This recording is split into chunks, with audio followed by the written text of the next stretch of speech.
Sa previous episode, ang bida nating si Rick ay sumailalim sa isang matinding pagsasanay sa utos na rin ng kanyang mga walang-awang mga master. Naglaan siya ng 2 taon para dito para lamang sa paghahanda niya sa paparating na entrance exam. Nang sumubok na si Rick sa exam, madali niya lamang itong naipasa at nagulat ang lahat sa kanyang di matatawarang lakas na parang ito'y katumbas na ng isang S-rank. Namangha ang lahat pati na ang mga instructor at dumating pa sa punto na may nasagasaan si Rick na mga maharlika na pamilya dahil sa nakuha niya ang pansin ng mga tao. Hinamon siya nito at sinabihan na kung sino ang matatalo sa kanila ay magiging alipin ng nanalo habang buhay, kaso sa laban nila ay natalo ang maharlika na si Angelica at agad itong tumakbo dahil sa natatakot siyang maging alipin ni Rick. At sa pagpapatuloy, pagkatapos ng tagumpay ni Bron ay pumunta siya sa backstage kung saan binati siya ni Rick at Angelica, dahil si Bron ang magpapatuloy sa finals at garantisado ng makukuha ng kanilang grupo ang hiyas kahit ano pa ang maging resulta, kaya't balak ni Rick na mag-withdraw na lang sa final match dahil ayaw niyang makipaglaban kay Bron. Ngunit inaabangan pa nga ni Bron ang laban nila kaya sinabi niya kay Rick na hindi ito pwedeng umatras sa laban. Umalis siya at halos agad na naglagas ng buhok si Rick sa sobrang takot sa ideya na makikipaglaban siya kay Bron at ilang sandali pa, natapos nang gamutin si Kerwin at binabasa niya ang artikulo sa dyaryo tungkol sa laban niya. Ayon sa artikulo ay maraming tao ang nagagalit dahil napagtanto nilang matagal nang hindi ibinibigay ni Kerwin ang lahat bilang kampyon, naiisip ni Kerwin na tapos na ang panahon niya bilang isang huwaran. Pero dahil ang mga bata sa labas ay patuloy pa ring humahanga sa kanya at sa tingin ng may-ari ay hindi na niya kailangang mag-alala sa galit ng publiko. Mas mahalaga ay hindi inakala ng may-ari na kaya ni Kerwin maglabas ng ganoon kalakas na atake laban kay Bron at maging si Kerwin mismo ay nagulat, masyado lang siyang nag-focus sa laban kaya naisip niya iyon sa mismong oras pero sa huli ay natalo pa rin siya. Sa tingin ng may-ari ay hindi ganoon kalaking isyo ang pagkatalo ni Kerwin dahil ibig sabihin lang nito ay kailangan niyang mag-training para mas maging malakas sa susunod na laban. Pinahahalagahan ni Kerwin ang pagiging maalaga ng may-ari sa kanya kaya't naisip niya kung bakit laging maasikaso ang may-ari sa kanya. Ipinaliwanag ng may-ari na itinuring na niyang anak si Kerwin kaya't gagawin niya ang lahat para sa kanya. Biglang pumasok si Bron sa kwarto at napansin niyang nakakaistorbo siya sa emosyonal na sandali. Pero nandyan na siya kaya umupo na at tinanong si Kerwin kung kamusta na siya. Sinabi ni Kerwin na karamihan sa mga buto niya ay basag kaya inalok ni Bron na pagalingin siya, ngunit tumanggi si Kerwin dahil matagal na mula nang maramdaman niya ang ganitong klaseng sakit, at gusto niyang namnamin ito ng kaunti. Binanggit ni Rick kay Kerwin na hindi na niya kailangang mag-alala na maghinay-hinay laban kay Bron at ngayong natalo siya at talagang inaabangan niya ang laban ni Bron at Rick sa finals. Samantala dumating si Snake sa inuupahan ni Rick upang bisitahin siya, ngunit nagulat siya nang malaman niyang nagkulong si Rick sa kwarto at sinusubukan siyang kumbansihin ni Angelica na lumabas. Tumangging lumabas si Rick dahil alam niyang mamamatay siya kung haharapin niya si Bron at nauunawaan ni Snake ang kanyang takot, pero lahat ay sabik na makita siyang makikipaglaban kay Bron kaya't magpapasalamat siya kung lalabas si Rick at sinabi ni Rick na hindi siya lalahok sa laban na iyon kahit ano pa man ang mangyari. Dahil mas mahalaga sa kanya ang kanyang buhay kaysa sa tournament at mga manonood. At kung ganoon ang nararamdaman niya ay wala nang magagawa si Snake para kumbansihin siya, bago umalis si Snake ay ginamit niya ang kanyang pang-showman na boses para sabihin kung gaano kalaki ang hirap at pera na inilaan para sa tournament at mawawala lahat ito kung umatras si Rick sa finals. Habang palayo si Snake ay nakaramdam si Rick ng pagkakonsensya dahil nabigo niya ang lahat, at sinubukan siyang kumbansihin ni Angelica na lumabas sa pamamagitan ng pagsasabi na okay lang kung mamatay siya, dahil maaari naman siyang buhayin muli at technically ay tama siya. Ngunit hindi niya alam kung gaano kasama ang pakiramdam ng mamatay kaya't wala siyang karapatang sabihin kay Rick na harapin ang tiyak na kamatayan. Sinabi ni Rick na hindi niya maiintindihan kung gaano nakakatakot ang humarap kay Bron at sa wakas ay sumuko na si Angelica sa pag-convince sa kanya. Ngunit sinabi niya na nawala na ang respeto niya kay Rick bilang guro. Pag-alis ni Angelica ay tinanong niya si Rick kung naaalala pa niya na si Bron ay may handa ng training plan noong unang araw na sumali siya sa grupo. Hindi ito masyadong naisip ni Rick pero totoo nga na nakapagtataka na may pre-made plan na si Bron. Ipinaliwanag ni Mate na ang training plan na iyon ay matagal nang ginawa ni Bron para masanay ang isang tao na makikipaglaban sa kanya ng patas.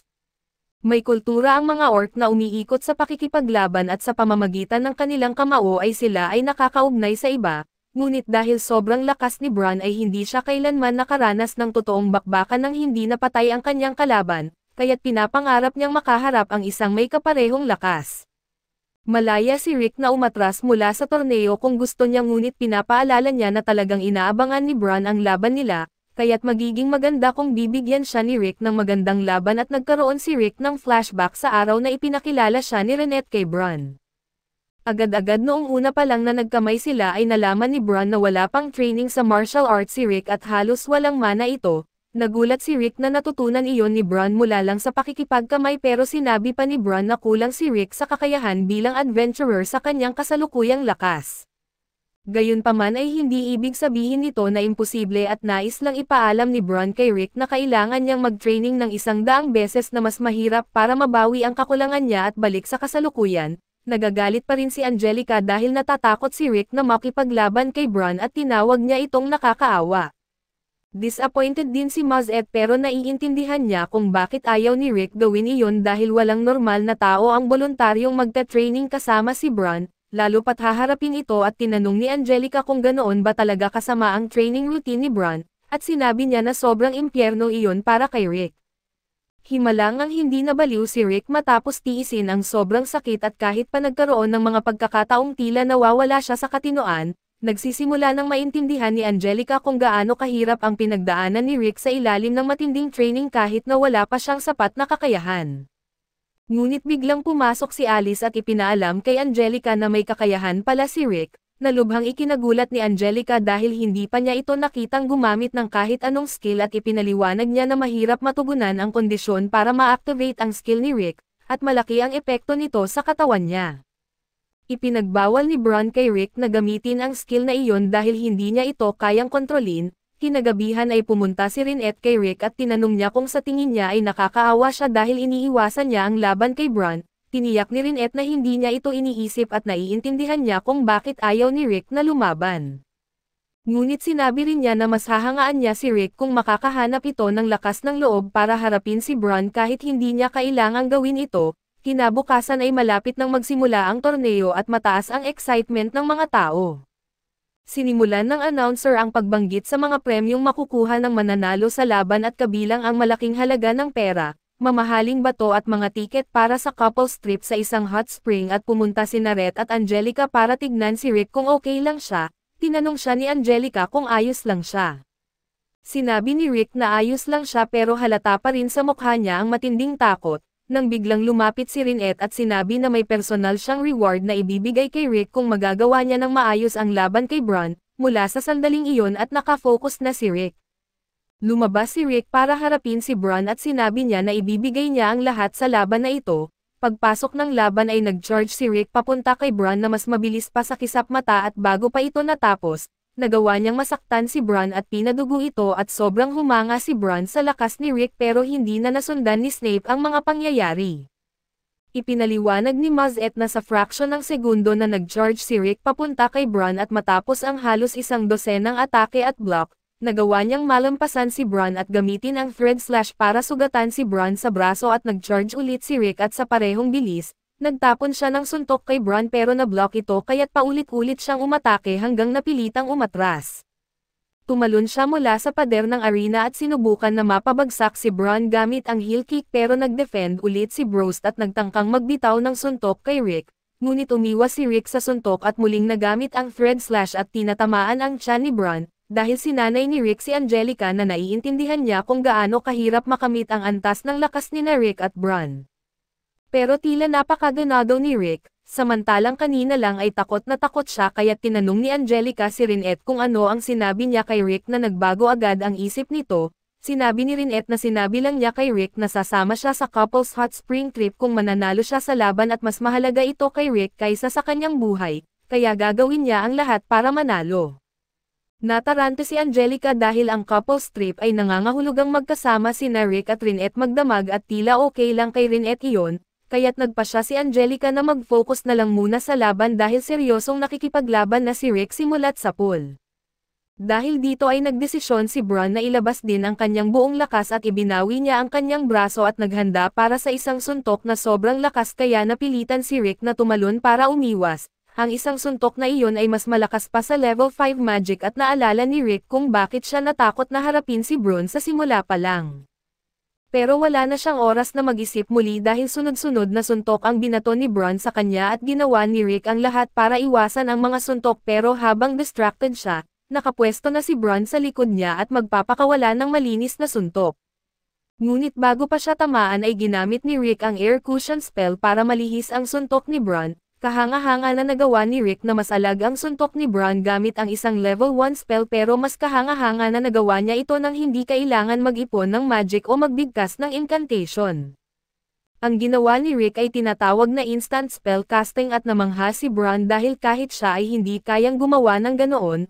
Sinabi ni Rick na natutunan lang niya ito dahil sa training na nakuha niya mula kina Alice at Mazet. Kumpirma ni Alice at Mazet na pinaghirapan talaga ni Rick matutunan ito at minsan nga ay aksidenteng napa-evaporate siya habang sinusubukan na ma-master ito. Pero sulit naman ang lahat sa huli at muling tumakbo si Rick papalapit kay Bron kaya sinubukan ni Bron lumikha ng isang shockwave para pigilan siya, pero umiikot lang si Rick at lumapit pa upang magbitaw ng isang flowing strike kaso na-block ito ni Bron at gumanti ng suntok, kaya't napalipad si Rick palayo. Subalit hindi ito sapat para pigilan si Rick dahil bumangon siya mula sa mga guho at muling sumugod kay Brost mula sa harapan. Akala ng mga manunood na maling desisyon ito dahil may sapat ng oras si Brost para sa counterattack at habang nagbibitaw si Bron ng isang hurricane punch, tumalon si Rick sa ere para umiwas. Bagamat matagumpay siyang nakaiwas sa unang suntok ay wala na siyang paraan para iwasan ang susunod na mga suntok ni Bron habang nasa ere siya, gayunpaman habang nagbibitaw ng suntok si Bron. Ginamit ni Rick ang air cushion para ilihis ang sarili sa ere at pagkatapos ay nag-target ng air shot kay Bron. Pero nang bumaba ang alikabok, halos walang galo si Bron at bago magpatuloy ang laban ay nagsalita si Bron at pinuri si Rick sa kung gaano siya lumakas sa loob ng 2 taon na magkakilala siya at naging epektibo ang training na pinapagawa ni Bron kay Rick. Ngunit ito ay dahil din sa lakas at tatag ng loob ni Rick na natapos niya ang regimen at ipinagmamalaki niya si Rick para doon. Hindi nagbibigay ng walang kwentang papuri si Bron kaya alam ni Rick na totoo ang sinasabi nito, pero pakiramdam ni Rick na parang sinabi iyon ng isang master sa kanyang estudyante at alam niya na gusto ni Bron ng isang patas na laban. Sinabi ni Rick kay Bron na sinabi sa kanya ni Mazet at Alice ang tungkol sa pangarap ni Bron na makakalaban ang isang katapat niya. Medyo nahiya si Bron ngunit sinabi niya na medyo pinalalaki lang nila ang kwento at gusto niyang makikipaglaban ng patas. Pero hindi niya masasabi na pangarap niya iyon at gayunpaman, gusto ni Rick ipakita ang kanyang pasasalamat sa lahat ng pagsisikap na ginawa ni Bron sa kanyang training. Kaya sinabi niya na haharapin niya si Bron ng may pinakamataas na respeto para maibigay ang laban na matagal nang inaasam ni Bron, kaso ngumiti siya at sinabi na maswerte siyang nakilala niya si Rick at dahil miyembro na si Rick ng kanilang grupo, panahon na para sabihin sa kanya ang kasaysayan ng War Chalum Fist. Kaso dito muna matatapos ang ating recap, salamat sa inyong panonood hanggang sa muli.